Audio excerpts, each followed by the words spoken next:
Hello, I'm Richard Ridge. We're at the American Airlines Theater for the opening night of Roundabout Theater Company's new production of Robert Bolt's A Man for All Seasons, which welcomes back to Broadway Tony Award winner Frank Langella as Sir Thomas More.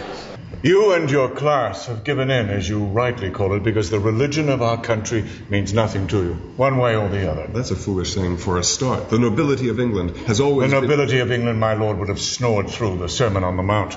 But you'll labor like Thomas Aquinas over a rat dog's pedigree. What's the name of those distorted creatures you're all reading now? An artificial quarrel's not a quarrel. Don't deceive yourself, my lord. We've had a quarrel since the day we met. Our friendship was but sloth. Our opening nights are tricky. They can really drop down because the audience members are, well, cynical isn't the right word, but they've been around, they've seen a lot, so it takes a lot to grab them and hold them, and I think we did. Yeah. And being home again at Roundabout, what that means to you? Always wonderful. I'd work for Todd Hames anytime, any chance I got, and I love the Roundabout Theater. I love the crew, I love the staff, and I love this company of actors. Tell me what you love about the play, the character, and working on him.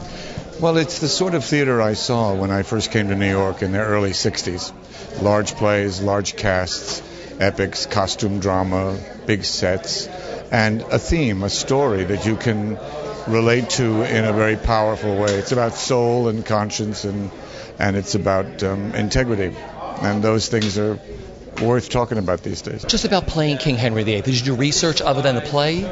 I did. I read the biographies and things like that and found out that he was actually a much more complicated guy than most of the films and things like that give him credit for.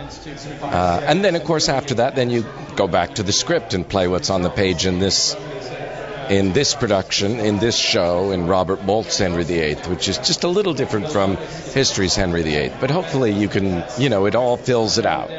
The King is made, by Act of Parliament, supreme head of the Church of England. This English Church will first divorce him from the Queen, then marry him to Lady Anne. But on any of these matters, have you heard me make a statement? No. And if I'm to lose my rank and fall to housekeeping, I want to know the reason. So make a statement now. No. It's a matter of law. Accept it from me, Alice, that silence is my safety under the law. But it's wonderful. I mean, it's very challenging because so much goes on in the silences.